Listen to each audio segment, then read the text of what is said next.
Buenas noches y bienvenidos a Teleantioquia Global, una hora de análisis internacional. Y nuestro tema hoy es el acercamiento histórico entre Estados Unidos e Irán, entre Occidente e Irán.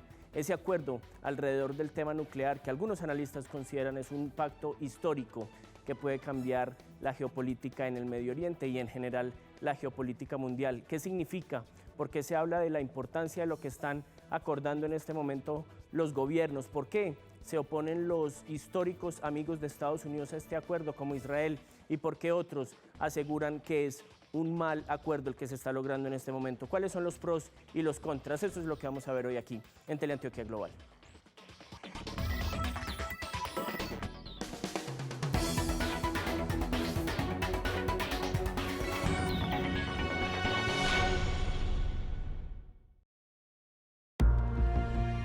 Sin lugar a dudas, Irán es una de las potencias más fuertes de Medio Oriente y la nación islámica más influyente de todas. Pero a pesar de esto, el pueblo iraní vive una compleja realidad sociopolítica que partió de su revolución religiosa y que desembocó en dos situaciones bastante diferentes. Por un lado, su revolución dio paso al nacimiento de numerosos grupos que avivan los violentos conflictos sectarios en la región. Y por otro, de forma paradójica, concibió una generación joven pragmática, abierta a Occidente y sin lugar a dudas la más laica de la zona. Y precisamente por tratarse de un país poderoso pero a la par complejo, es sumamente inquietante para la comunidad internacional. Agregando además que los países que lo rodean se encuentran en llamas. Libia permanece inestable desde la caída de Muammar al-Gaddafi.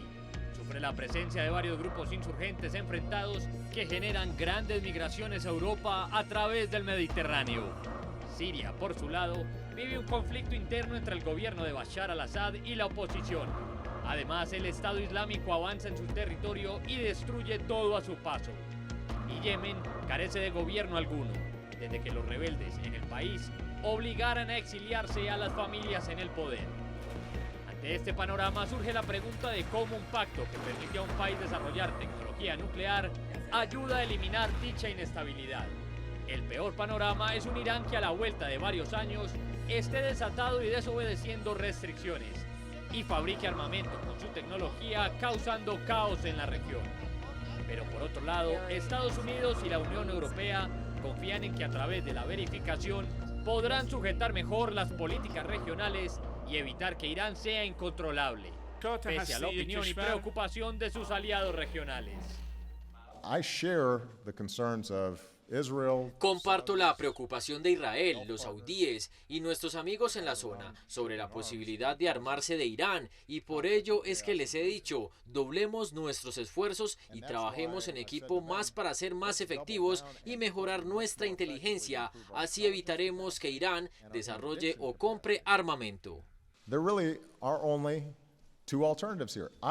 De verdad solo hay dos alternativas, o el tema de que Irán obtenga armamento nuclear se resuelve diplomáticamente o se resuelve a través de la fuerza, a través de la guerra. Mi rol en esta negociación fue la de facilitarla. La Unión Europea no fue uno de los grupos del pacto, sino la coordinadora de la negociación. Todas las delegaciones, todos los países envueltos en este pacto han jugado un papel muy constructivo, con respeto mutuo, atención al otro y entendimiento del punto de vista de cada uno. Hemos logrado al final juntar todos los puntos de vista y definir un objetivo común. Eso al fin y al cabo es el poder del multilateralismo. Nosotros tratamos la seguridad nacional como nuestra seguridad. Tratamos la estabilidad de la zona como nuestra estabilidad. El progreso tecnológico de Irán y su desarrollo es bueno para sus vecinos y toda la región en general. Irán no está buscando desarrollar armas de destrucción masiva y no presionaremos a nuestros vecinos a actuar erradamente. Para bien o para mal, con la firma del pacto, los implicados también buscan beneficios colaterales. Estados Unidos podrá seguir coordinando desde Irán sus ataques contra el Estado Islámico. La Unión Europea estará ante la posibilidad de establecer vínculos económicos y un acuerdo sobre energía. E Irán podrá seguir avanzando y convertirse en líder indiscutido de la región por encima de Arabia Saudita. Que se haya firmado este pacto demuestra la fuerza de la paciencia estratégica. Lo difícil para los implicados será ahora mantener y demostrar con actos sostenidos la madurez suficiente para llevar a cabo dicho acuerdo y no caer en un conflicto que termine por sepultar la región con más décadas de guerra. Bueno, antes de iniciar nuestra discusión ponemos aquí un contexto global alrededor de Irán. Irán es una de las grandes potencias del Medio Oriente, uno de los países más grandes territorialmente hablando, pero también de los más poderosos en el tema tanto económico como militar. Su capital es Teherán, su forma de gobierno es la República Islámica, tiene un poco más de 80 millones de habitantes y su actual presidente es el presidente Hassan Rouhani, que le ha dado mucha cercanía más al tema del diálogo, sobre todo con gobiernos como los occidentales en el tema europeo y también, por supuesto, con un presidente como Barack Obama, que ha permitido justamente este acuerdo nuclear que está muy cerca de concretarse. Hoy nos acompañan dos muy buenos invitados, el profesor Néstor Julián Restrepo, docente de geopolítica y de temas internacionales en la Universidad de Medellín. Profesor, muchas gracias por acompañarnos. David, muy buena noche, muchísimas gracias por invitarme. Bueno, y el profesor César Augusto Tapias, docente también, antropólogo, sociólogo, realizador audiovisual, docente de la Universidad de Antioquia y también de la Fundación Luis Amigo. Ambos, muchas gracias por estar acá. Gracias a ti por invitarme. Buenas noches. Bueno, profesor Restrepo, se habla que este acuerdo nuclear, estas conversaciones no tienen antecedentes históricos, que hace cerca de 3 décadas y media había un distanciamiento entre las dos potencias, incluso Estados Unidos en algún momento lo denominó uno de los países del eje del mal, pero hoy se han acercado. ¿Cuál es el recuento histórico de este acercamiento? Uno puede empezar a diagnosticar el acercamiento desde la Revolución Islámica en 1979, cuando el Ayatollah Khomeini llega al poder y genera un cambio total en Irán, donde para los televidentes hay que acordarnos, Irán es uno de los países más poderosos en cuanto al petróleo se refiere, es un centro de abastecimiento de petróleo barato, económico y muy estable para Estados Unidos antes de que llegue la Revolución Islámica. Y cuando llegan, empezamos a ver un cambio sustancial en cómo funcionaba ese país. O sea, es un país teocentrista, es un país fundamentalista, que todo lo que sea Occidente lo empieza a sacar. Les pongo un ejemplo a los televidentes, muchas películas hablan sobre la toma de la embajada de Irán, Argo creo que se llama la película. Claro, que ganó el Oscar. Que ganó el Oscar. Eso es un buen ejemplo de lo que sucede en 1979 y de ahí en adelante empezamos a ver cómo para Irán ve a Occidente como el demonio, literalmente. Ellos hay que mirarlos desde su visión religiosa. Ellos son chiitas. La religión musulmana se divide en chiitas y suníes. Los chiitas son los que dicen que descienden directamente del profeta Mahoma y tienen derecho a gobernar. Ellos quieren tener un gran país chiita, que es ahí donde empieza a formarse ese gran problema en el Medio Oriente, porque el Irak, que es el vecino, tiene gran mayoría de población también chiita y ellos tienen el interés de unir ese país. A Estados Unidos, lógicamente, eso no le conviene. Claro. No le conviene que dos países tan poderosos económicamente por el petróleo se unan y conformen un solo país. En ese momento Estados Unidos financia la guerra, toda la década de los 80, lo que llamamos la guerra Irak-Irán, que hay un gran protagonista que es Saddam Hussein, y luego termina la guerra del Golfo, que es lo que vemos, y llegamos a un momento donde en la actualidad ese eje del mal manejado desde Irán, financiador de terrorismo, como lo llama Estados Unidos, financiador, por ejemplo, de grupos terroristas como Hamas y Hezbollah, a favor de los musulmanes y en contra del Estado de Israel. Lo que hace es que Estados Unidos empieza a declarar una cierta guerra y un bloqueo económico. Claro. O sea, la guerra no fue directa, se fue con bloqueo económico. Por ejemplo, los iraníes que salen al mundo no pueden mandarle dinero a sus familiares, como remesas, por ejemplo. Pero, profesor Tapia, justamente un país como estos, bloqueado económicamente, alejado, satanizado incluso, al considerarse que es uno de los países más conflictivos para Estados Unidos, que hace parte del eje del mal, logra un crecimiento tan importante o incluso lo lleva a empezar a tener un desarrollo de energía nuclear, que es lo que empieza a asustar al mundo, ¿cierto? Es un país grande, alejado, pero que empieza a tener además una posibilidad energética nuclear que algunos como Israel dicen es que lo que quieren hacer es una bomba atómica. Bueno, en realidad los planes nucleares de Irán vienen desde hace muchísimo tiempo, ¿no? Sí. Incluso desde ese Irán que era muy conectado con Occidente y bueno, que digamos que precedió a la revolución.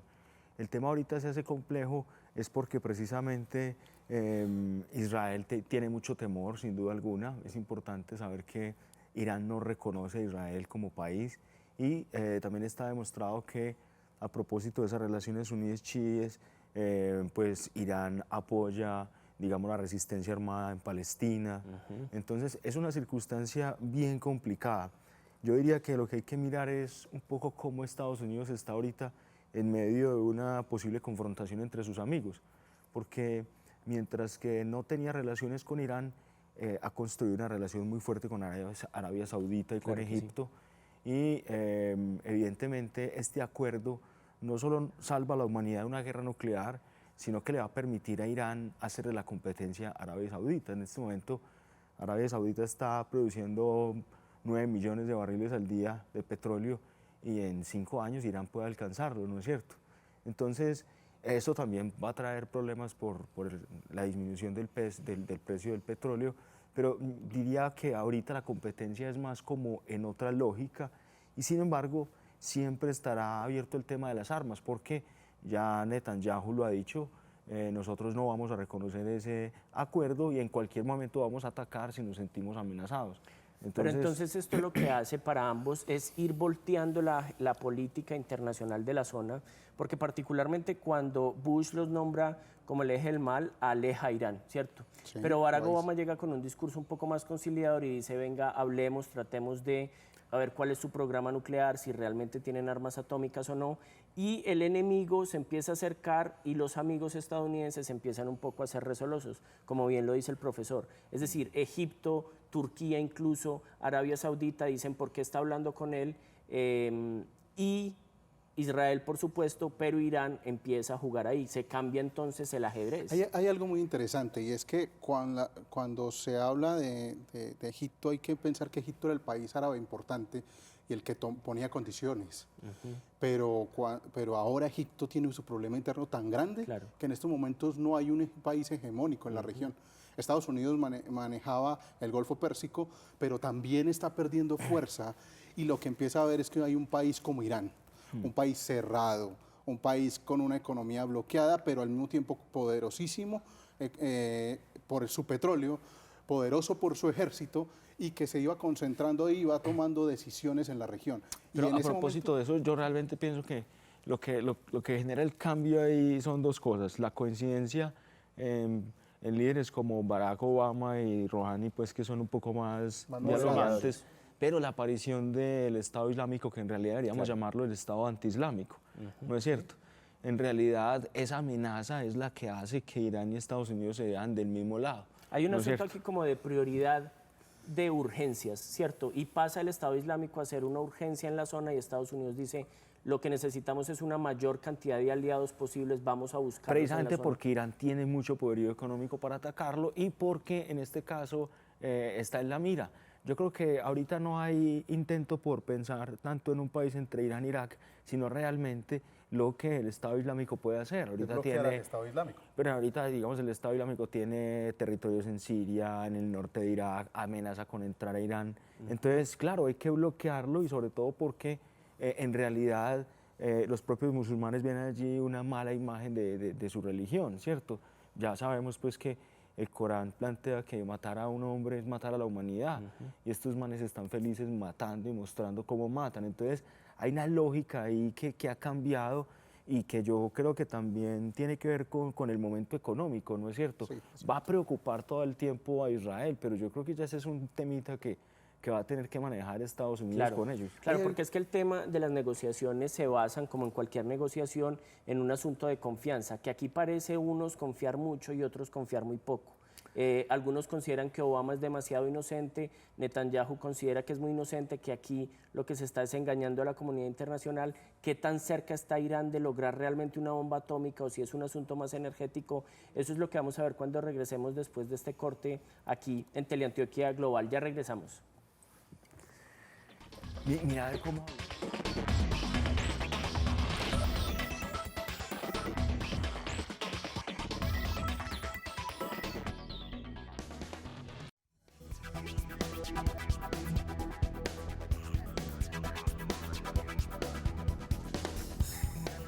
Bueno, en Irán ha significado muchísimo este acuerdo. Llevan más de 35 años siendo vistos como un país enemigo, como lo hablábamos antes de comerciales, y ahora se ha empezado entonces a acercar un poco a la comunidad occidental con una serie de bemoles. Vamos a ver este informe con opiniones de iraníes alrededor del tema del acuerdo que se ha logrado entre Irán y Occidente.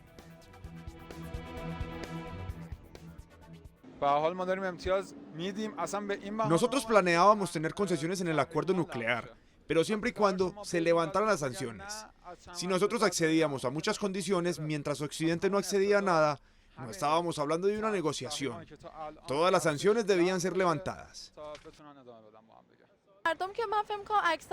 La mayoría de las personas esperan con el tratado una mejor vida, esperan que Irán tenga una mejor imagen ante el mundo e incluso hay un fuerte sentimiento de orgullo patriótico.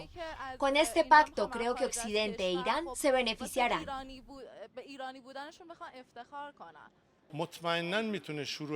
Sí, ciertamente con el acuerdo hay un nuevo comienzo para Irán. Nuestra producción de petróleo cambiará y por ende nuestra economía. Por lo que sé, ya hay países europeos que están listos para invertir en Irán y recibir empresas iraníes en su territorio.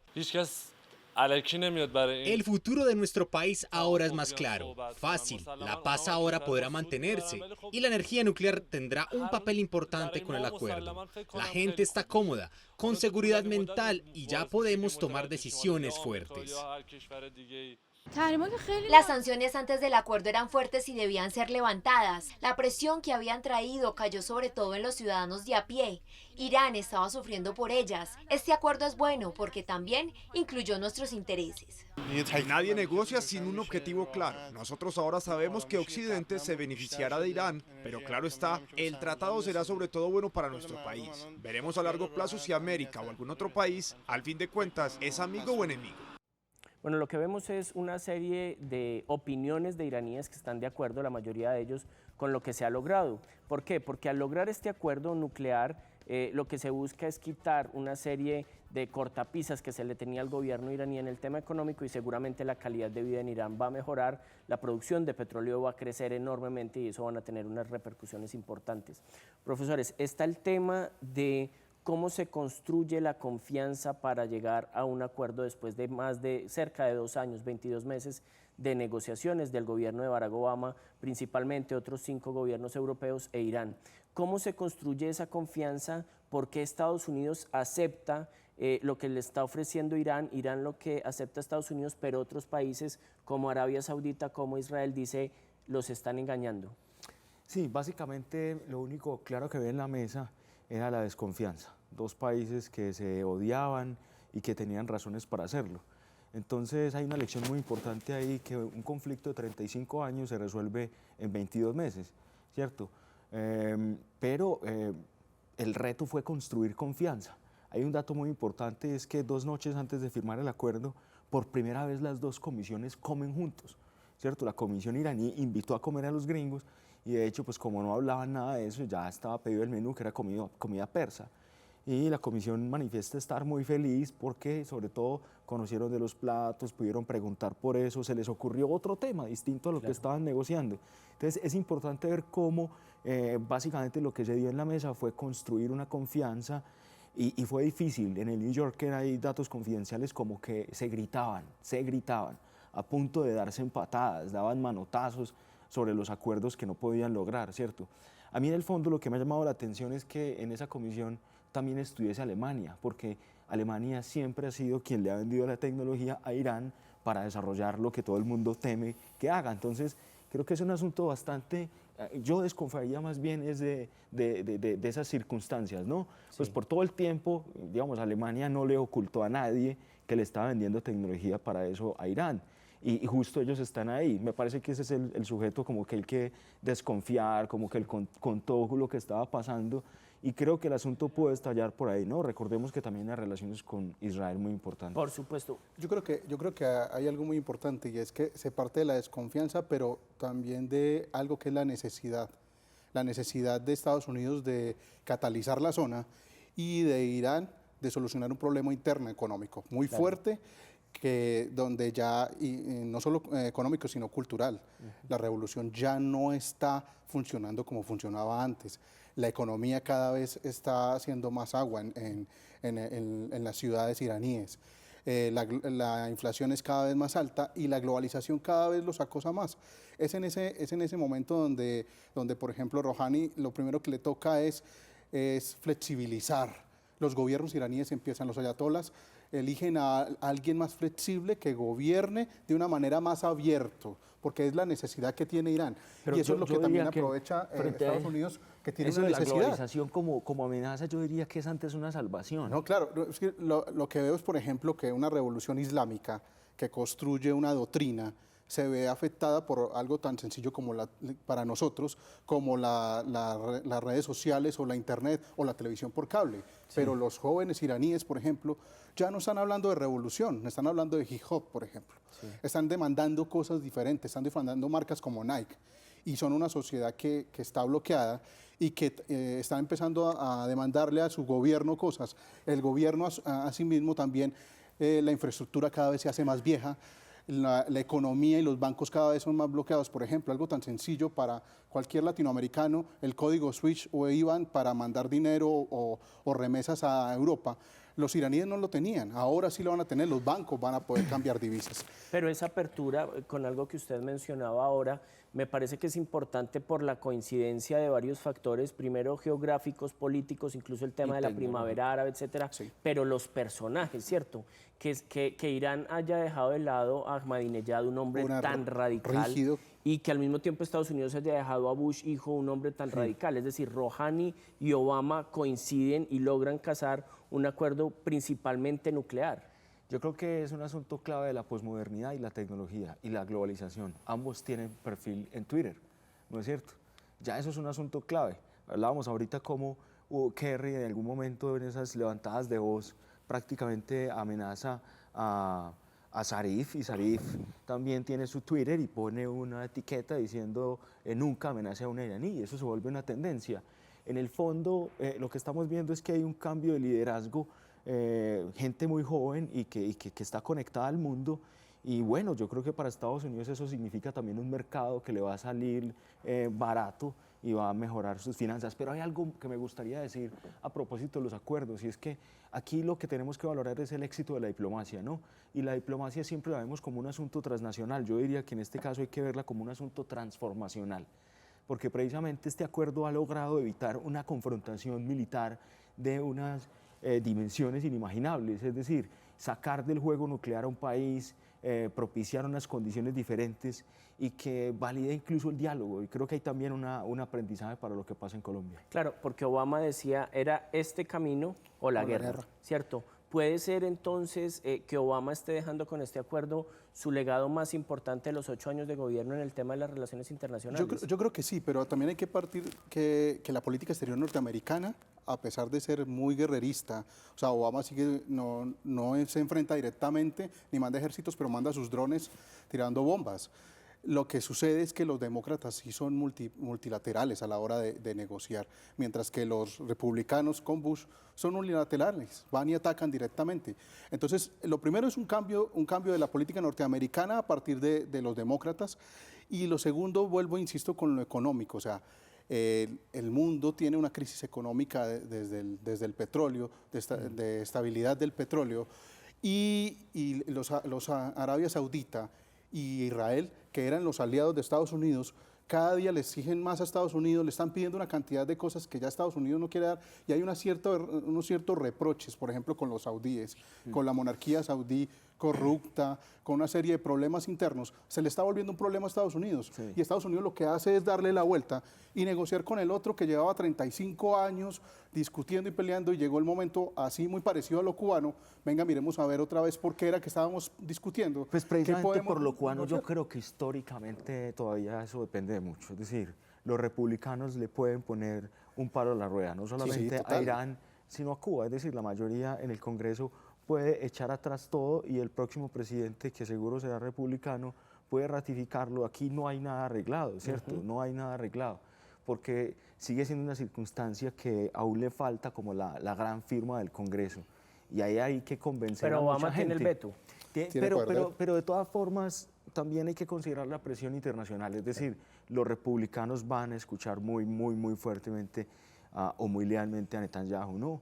Pues van a mantener la idea de Yo quiero la entrar a ese punto, porque Netanyahu, el primer ministro de Israel, un hombre que ha logrado convertirse en el personaje que más ha gobernado Israel desde el nacimiento del Estado de Israel, un hombre de derecha que ha tratado los problemas tanto internos como externos con una mano muy fuerte, dice: señores, ustedes en Estados Unidos y en Europa están acordando con Irán, pero Irán los está engañando porque es capaz de construir la bomba atómica. ¿Cómo vemos esa otra visión, esa visión de desconfianza de Israel? ¿Es Irán capaz de construir la bomba atómica? Porque en las negociaciones lo que Estados Unidos dice es, lo que descubrimos es que realmente no habían avanzado tanto en su programa nuclear, que fueron unas denuncias que habían hecho en su momento Netanyahu, que no está tan avanzado, se necesita un porcentaje y realmente Irán está muy bajo.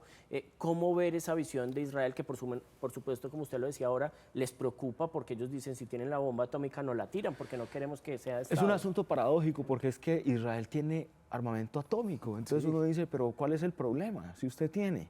Además, bueno, les preocupa Irán, pero ahí está también Pakistán, también está la India. Entonces uno dice, bueno, yo creo que en el fondo es como bajarle la presión, por lo menos ya hay uno menos que puede prender esto, ¿cierto? ¿Tiene Irán la fuerza para hacer la bomba nuclear? En este momento no, porque precisamente el acuerdo lo que permite es, ellos van a dejar que entren las autoridades internacionales a verificar cómo disminuyen la cantidad de uranio enriquecido, cómo disminuyen las calderas y el lugar en donde trabajan.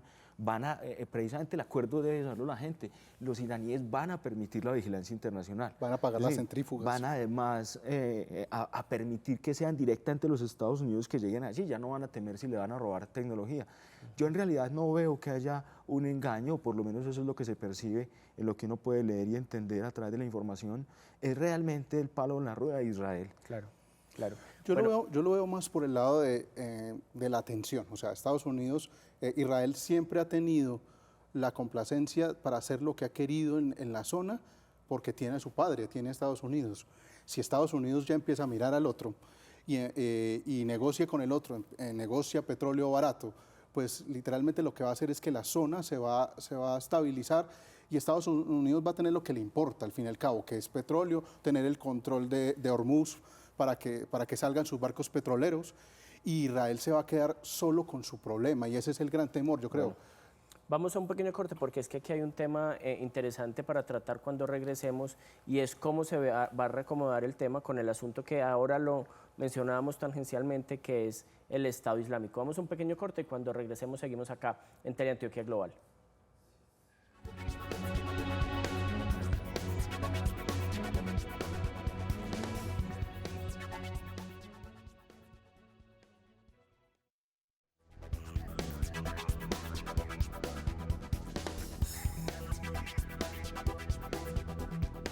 Bueno, seguimos aquí en Teleantioquia Global hablando del acuerdo histórico entre Occidente e Irán, Estados Unidos, algunos países de Europa e Irán. Y ese acuerdo gira alrededor del tema nuclear. Ha existido una desconfianza muy grande sobre el programa nuclear iraní y lo que buscaba este acuerdo era comprometer a Irán a que no va a construir la bomba nuclear. Si logran poder enviar gente que revise de qué manera está trabajando el programa iraní, pues Estados Unidos y sus socios europeos le quitan una serie de limitantes económicos que tiene Irán en este momento. Vamos a ver un informe que preparó Juan Camilo Palacios sobre cuáles son las condiciones que le puso Estados Unidos y Europa a Irán para quitarle ese bloqueo económico. ¿Qué tiene que hacer? ¿Cuánto uranio puede tener? ¿Cuántas centrifugadoras puede tener? ¿Cuántas plantas nucleares puede tener Irán luego del acuerdo? Irán es uno de los países más fuertes de Medio Oriente, una zona que de por sí ya es conflictiva. Hace unas semanas Estados Unidos y los países del G5 firmaron un tratado nuclear con este país. Miremos ahora por qué este tratado se convierte en un camino mejor que el de las hostilidades. El acuerdo nuclear alcanzado entre Irán, Estados Unidos y los países del G5 recorta virtualmente todas las vías para que Irán desarrolle armas nucleares. Los principales factores que quedan bloqueados inmediatamente son el desarrollo de uranio enriquecido, el desarrollo de plutonio como variable del uranio para la producción de armas y la producción de materiales fisibles. Actualmente Irán cuenta con 2 minas de uranio en las ciudades de Sagan y Gachin, un reactor nuclear en Boucher y otro en construcción en Arak. De las 8 plantas nucleares con las que cuenta el país en Teherán, Karach, Anarak, Ardakan, Lashkarabad, Fordo, Natanz e Isfahán, en las últimas 3 se realizaba el proceso de enriquecimiento de uranio, el cual solo seguirá activo en Isfahán, la planta con modelos más antiguos y menos eficientes. Marcadas diferencias se generan en la capacidad de Irán de producir una bomba atómica con y sin el acuerdo alcanzado en Viena. Sin un acuerdo vigente, Irán contaría con la cantidad de uranio enriquecido para producir 10 bombas atómicas. El número de centrifugadoras activas para esto estaría cercano a las 20.000 y el tiempo necesario en desarrollar una sola bomba atómica estaría entre los 2 y 3 meses. Con el acuerdo alcanzado en la capital austríaca, la producción de uranio descenderá de un 98% a un 3,67%, muy por debajo del nivel requerido para crear una bomba. Asimismo, el número de centrifugadoras descendería a unas 6.000 en los próximos 10 años. Y en caso de que el régimen persa incumpla el acuerdo, con esta reducción en su programa, la fabricación de una bomba atómica, en lugar de demandarle 3 meses, le demandaría casi 1 año. Además de esto, el pacto también habilita a los inspectores de la Agencia Internacional de Energía Atómica a monitorear y verificar la minería, conversión, enriquecimiento, fisión y gasto de todas las instalaciones nucleares iraníes, además de la inspección de instalaciones sospechosas. Si bien Israel y los aliados de Estados Unidos consideran que este tratado no es nada bueno, el tiempo será el que nos dirá si era lo correcto o no. Bueno, aquí veíamos los compromisos. ¿De qué manera puede cambiar la economía iraní después de esto? Porque hay muchísima euforia en Medio Oriente sobre cómo Irán, que es uno de los grandes países, de los históricos países más fuertes de la zona, se va a insertar a una economía de la que estuvo alejada 35 años. Es como un nuevo gigante que entra al ruedo. Sí, de hecho lo primero que sucedería, según las condiciones que vaya cumpliendo Irán, es el descongelamiento de casi 100.000 millones de dólares que no podían tocar de cuenta de ser parte del eje del mal. Lo segundo es un cambio en su infraestructura petrolera. O sea, Irán sigue siendo es un país petrolero por excelencia, pero su infraestructura por el aislamiento estaba cada vez más vieja, que ahora se le vuelve una oportunidad al mismo Estados Unidos y a los países europeos para reconstruir eso. Eso no va a ser de aquí a 6 meses, eso es de aquí a 10 años, pero va a generar una nueva industrialización en Irán. Y también la población también espera una nueva renacer de los iraníes a partir de una integración económica, como les decía ahorita, o sea, un juego tan sencillo como las marcas. Los iraníes quieren empezar a usar marcas, los iraníes quieren cantar hip hop, los iraníes quieren hacer parte del mundo y no lo estaban siendo. Esto va a ser chévere porque hemos visto que en la tradición los iraníes son mercaderes. Sí, les gusta el mercado, la transacción. Entonces va a ser interesante, como lo decías, entra un nuevo actor a la dinámica, ¿cierto? Nos ponen mucho riesgo a otros países con el tema del precio del dólar, con las oportunidades que hay también como para otras industrias de petróleo, Pero yo sigo pensando que aquí el punto más importante es calmar una tensión, ¿sí? Y podemos ver los analistas cómo se sigue produciendo dinero, ¿cierto? Porque precisamente lo que decía ahorita es, ¿por qué están los alemanes ahí? Digamos, se ganaron una cantidad de dinero vendiendo tecnología para algo que no podían hacer, ahora les paran esa producción y luego ellos van a entrar a venderles la tecnología necesaria para mejorar sus condiciones de competencia internacional. En esos 10 años de los que habla Néstor, se supone Irán puede superar la cantidad de barriles diarios que saca Arabia Saudita. Si ellos están en 9, pues Irán puede llegar a 8 o a los mismos 9, y eso puede ser catastrófico para todos, pero además le bajaría muchos ingresos también a la misma Arabia Saudita, ¿no es cierto? Ese es un asunto interesante porque ahí ya empezamos a hablar de nosotros, empezamos a hablar de América Latina, porque cuando se mueve el petróleo, se mueve América Latina. Se mueve el tema colombiano, se mueve el tema venezolano, y como teníamos paralizados durante 3 décadas y media a uno de los grandes productores de petróleo, cuando le quiten esa barrera, entran y entonces el precio del petróleo irá para abajo muy seguramente, y se va a ver afectado Venezuela, se va a ver afectado Colombia, e incluso el precio del petróleo, del dólar, va a seguir para arriba. Sí, claro, y se dice que con solo la resolución que se firmó, ya Irán puede empezar a producir 1 millón de barriles de petróleo diario más. Hay que aclarar una cosa, y es que el petróleo iraní es petróleo ligero, es petróleo que se convierte en combustible rápidamente, mientras que el petróleo americano, por así decirlo, de Venezuela, de Colombia, es petróleo pesado, que sirve para manufacturas, para plástico y todo eso, y hay lo que llamamos aquí el Brent. El precio del petróleo, el Brent, va a seguir un poco más alto que el otro, que es el Texas, que es el ligero, pero sin embargo va a afectar la correlación de poder económico en el mundo, porque China va a aprovechar eso y va a preferir comprarle a Irán más económico que comprarle al mismo Rusia, y Estados Unidos va a volver a consolidar, como lo decía ahorita, el control del Golfo Pérsico. Estados Unidos tiene un problema con Arabia Saudita, y es que Arabia Saudita se niega a bajar los niveles de producción de petróleo, mientras que Estados Unidos sigue sacando el denominado fracking, o sea, sacar petróleo de las piedras, y toca sacarlo a un costo mucho más alto. Ahora Estados Unidos, que está viendo que su economía se está afectando por sacar petróleo tan costoso, va a tener en Irán un centro de abastecimiento sin tener que comprarle a sus amigos de siempre, los saudíes, y generará que la economía siga como a Estados Unidos le conviene, porque hay que tener algo claro. La crisis económica está, que todos que decimos que está muy mal, está beneficiando a Estados Unidos. Estados Unidos quería una economía donde el petróleo fuera barato y él tuviera la posibilidad de tener altos niveles de petróleo al interior de su país y comprar barato para seguir teniendo la gran producción. El problema es para Venezuela, el problema es para Colombia, el problema es para Rusia, y de una vez Estados Unidos lo que hace geopolíticamente, y me parece muy interesante lo que hace Estados Unidos, es controlar y contener a su gran némesis, por así decirlo, que es Rusia. Lo controla con el precio del petróleo barato y con gas barato, gas licuado barato, y hace que Rusia, que sigue haciendo armas, que sigue metiéndose en América Latina, se tenga que volver a contener, porque literalmente el precio no le da para amenazar a la economía mundial, que sigue en manos de Estados Unidos en estos momentos. Bueno, pero ¿qué tan factible es que este acuerdo se sostenga en el tiempo? Hagamos un escenario hipotético.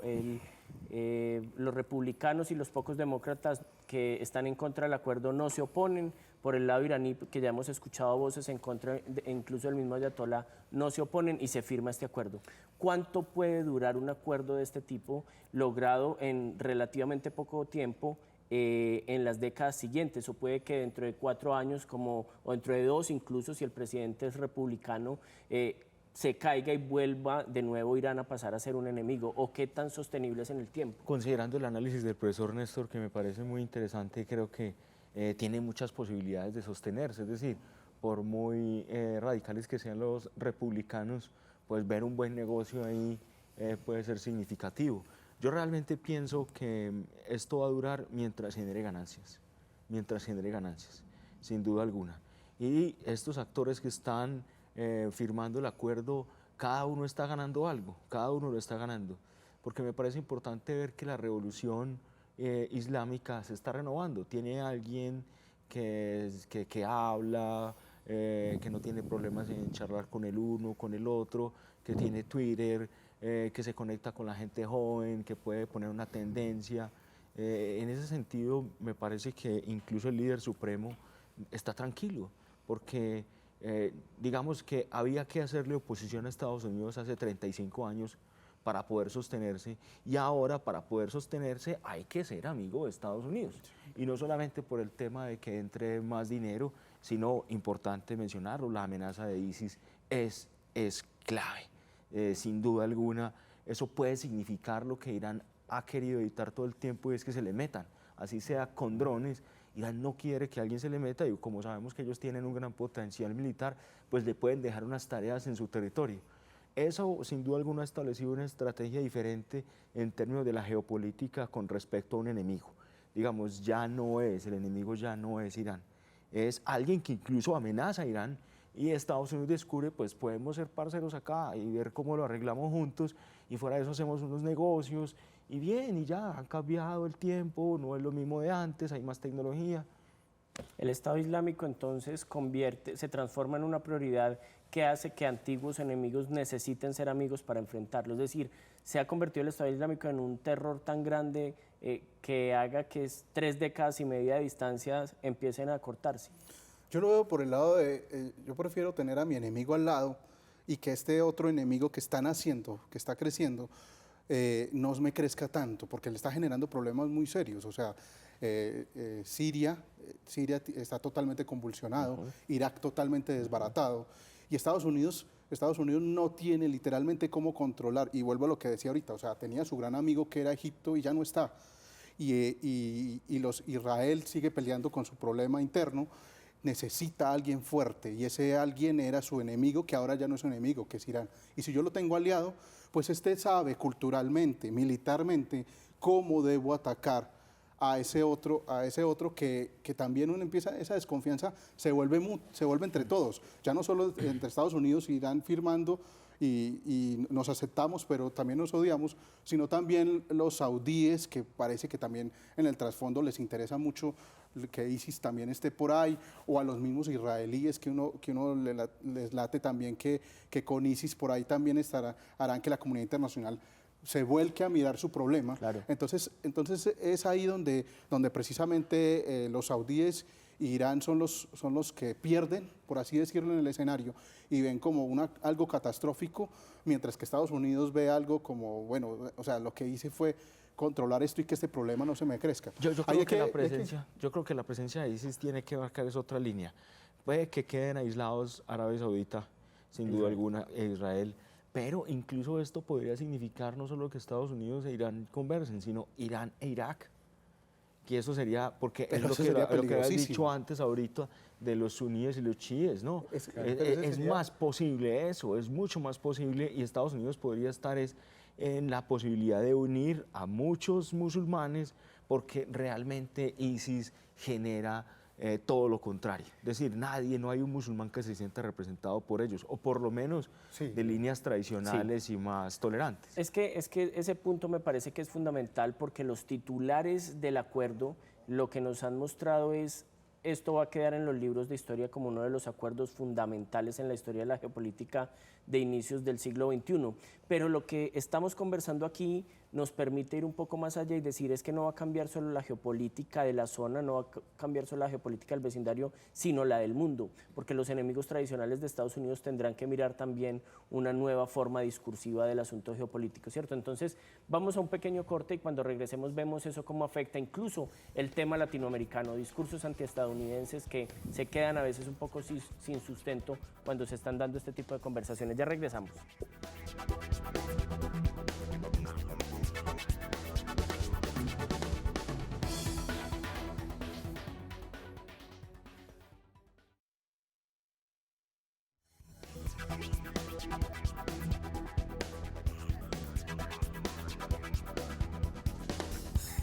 Bueno, seguimos aquí en Teleantioquia Global hablando del acuerdo nuclear entre Estados Unidos, Europa e Irán. El tema del discurso antiestadounidense, entonces, por lo que hablábamos antes de irnos a comerciales, parece ir perdiendo un poco de los sustentos tradicionales con los que se cerró el siglo XX o inició el siglo XXI. Muchos de esos discursos que tenían en un presidente como George Bush, parece que hoy con Obama, sobre todo en su segundo mandato, no encuentran tanto eco, porque Obama se acerca a Cuba, Obama se acerca a Irán, y entonces ¿dónde quedan esos discursos más radicales como el venezolano en un caso dado? Es que el tema antiestadounidense o antiimperialista, tenemos que decir que hoy en día el imperio no es un país, ¿cierto? Aquí ahorita el tema lo pone un sistema, el sistema capitalista, y ahorita lo estaba anunciando un poco Néstor, básicamente de eso se trata. Vemos que incluso el Estado cubano tiene propiedades privadas, que significa que le permitan la entrada a grandes agencias de turismo gringas. Es decir, aquí hay un asunto de que el nuevo imperio es el capital y no tiene sentido ponernos a los Estados Unidos porque mire que la tecnología no la producen solo ellos, ¿cierto? Me parece que el tema va más allá de los Estados Unidos. El mismo Khomeini habla de una Wextoxication, ¿no? Como que Occidente nos está intoxicando, y es precisamente por eso, porque a través del cine, la música, la tecnología, digamos, está entrando toda la lectura de Occidente, y básicamente es un terreno que ya no está ni siquiera politizado, es decir, el capital ha avanzado de tal manera que el mercado ha cooptado esos espacios y ya no valen las distinciones ideológicas, es algo así medio Shakespeare, eso, compras o no compras, ¿cierto? Tienes para comprar o para endeudarte para comprar. En última se trata de eso, entonces más bien tendríamos que pensar si hay lugar a discursos anticapitalistas, ¿cierto? O si podríamos pensar en alternativas. Irán tiene gran historia en eso porque sabemos que estuvieron durante mucho tiempo acompañados por la Unión Soviética. Antes de la revolución hubo un gran futuro del socialismo en Irán, ¿cierto? Entonces, no, yo creo que ahorita no son los gringos solamente, es el asunto del capitalismo internacional. Yo me adhiero a lo de César, pero quiero meterme a lo político. Y es que me parece que Estados Unidos estratégicamente sí ha tratado políticamente de desarmar el ajedrez mundial y el ajedrez de esos escenarios que se le estaban prendiendo. Esos nichos, Rusia, China, el Medio Oriente, en América Latina, Venezuela, Cuba. Y lo que está haciendo es desarmarlos por el lado diplomático, que Carbon Clausewitz habla que la política es la guerra por otros medios, y está perfecto ahí. O sea, Estados Unidos lo que hace es no tirar misiles, pero lo que hace es acercarse a su enemigo y decirle: usted tiene un problema económico interno, venga, ayudémoslo a solucionar, o venga, diplomáticamente solucionamos. Pero lo que digo, no solamente los estadounidenses, porque no fueron a negociar ellos solamente, pero ojo, eran 5 más 1. Claro, pero ojo, pero es que ahí 5 países que ven allí la capacidad de plata. Pero sí, ojo, que ahí voy a algo, y es que Estados Unidos está comandando y jalonando la Unión Europea. La Unión Europea no está tomando decisiones solita. La Unión Europea depende totalmente de lo que Estados Unidos está planteando. Acordémonos de la crisis europea, y es ahí donde Estados Unidos empieza a desarmar geopolíticamente una cantidad de gobiernos hostiles, por así decirle. Pero entonces, Venezuela lo desarma sin necesidad de metérseles. Porque si nosotros aquí estamos pintando un sistema que parece funcionar muy bien, un engranaje que se está moviendo muy bien, en Estados Unidos este asunto no cala de la forma en la que está calando, y Obama se le critica como un hombre que ha disminuido la fuerza de Estados Unidos en el mundo, se dice que ha perdido preponderancia a Estados Unidos como un jugador político, que las BRICS han llegado y se le han impuesto, que Putin ha llegado y se le ha impuesto. ¿Por qué en el mundo parece jugar la diplomacia, pero en Estados Unidos? Es que es un premio Nobel de paz, es un premio Nobel de paz y no puede estar armando guerras en todas partes. Pero yo lo veo por el lado de Estados Unidos. Ha perdido la hegemonía a partir de precisamente los BRICS. Precisamente el modelo, el sistema económico neoliberal hizo que muchos países en América Latina, en Asia, empezaron a tener una autonomía, o sea, no le deben al Fondo Monetario Internacional, por ejemplo, y empiezan a tomar decisiones, empiezan a hablarle duro al imperio del momento, que era Estados Unidos. Y es Estados Unidos el que le toca en ese momento empezar a negociar, porque ya Estados Unidos, hay que tener algo muy claro: Estados Unidos es uno más en el escenario multipolar del mundo. Sí. O sea, el mundo unipolar se acabó. Estamos en un mundo multipolar y Estados Unidos sigue siendo una gran potencia. Y esa multipolaridad es el sistema. Es decir, y simplemente incluso vamos a ver, si tú dices que hay una conexión entre Estados Unidos y la Unión Europea, también la van a ver con los BRICS. Pero en el fondo esto solo está hablando de una jugada muy inteligente, no solo de Obama, sino también de los líderes norteamericanos del momento. Claro. Es que la guerra ahorita se hace por otros lados. Sí, es y es el mercado, pero incluso ese mercado, a propósito de la multipolaridad, los Estados Unidos ya no son el centro. Por eso insisto en recordar que con Irán negociaron Estados Unidos, el Consejo de Seguridad más Alemania. Bueno, nos va a tocar hacer un segundo programa porque increíblemente se nos acabó el tiempo y el tema sigue y va mucho más largo de lo que hemos podido incluso apenas esbozar a ambos. Muchísimas gracias por acompañarnos esta noche aquí en Teleantioquia Global.